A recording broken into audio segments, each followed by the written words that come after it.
ఎందుకంటే సమస్యలు సృష్టించిన వారు ఎక్కువ మంది ఉండొచ్చు, సమస్యను పరిష్కరించేవాడు మాత్రం ఒక్కడే.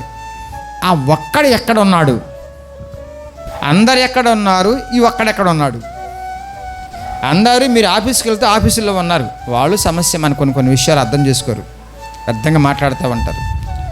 కొంచెం గుమ్మం దాటితే ఇరుగు పొరుగు వారు ఉంటారు, వాళ్ళ పక్కన ఉన్నారు, ఎక్కడెక్కడెక్కడెక్కడో ఉన్నారు వాళ్ళందరూ కూడా.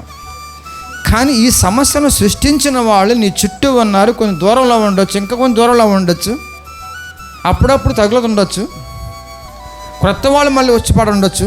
వీళ్ళు ఎక్కడెక్కడో ఉన్నారు, పక్కనే ఉన్నారు, దూరంగా ఉన్నారు. కానీ ఈ సమస్యలన్నిటినీ గ్రహిస్తున్నవాడు, ఈ సమస్యలన్నిటినీ చూస్తున్నవాడు, నిన్ను బాగా స్కాన్ చేస్తున్నవాడు, నువ్వంటే బాగా శ్రద్ధ పెడుతున్నవాడు ఎక్కడున్నాడు? చెప్పండి గట్టిగా. మరి ప్రాబ్లం ఏంటి? ఏం ప్రాబ్లం ఫీల్ అయ్యా మీరు?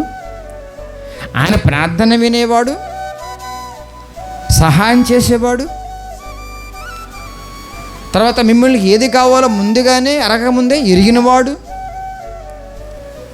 మరి సమస్యగా ఎందుకు బాగా ఫీల్ అవుతున్నావు నువ్వు? పరిష్కరించేవాడేమో నీ ఇంట్లోనే ఒంట్లోనే ఉన్నాడు, సమస్యను క్రియేట్ చేసేవాళ్ళం పక్కన ఉన్నారు.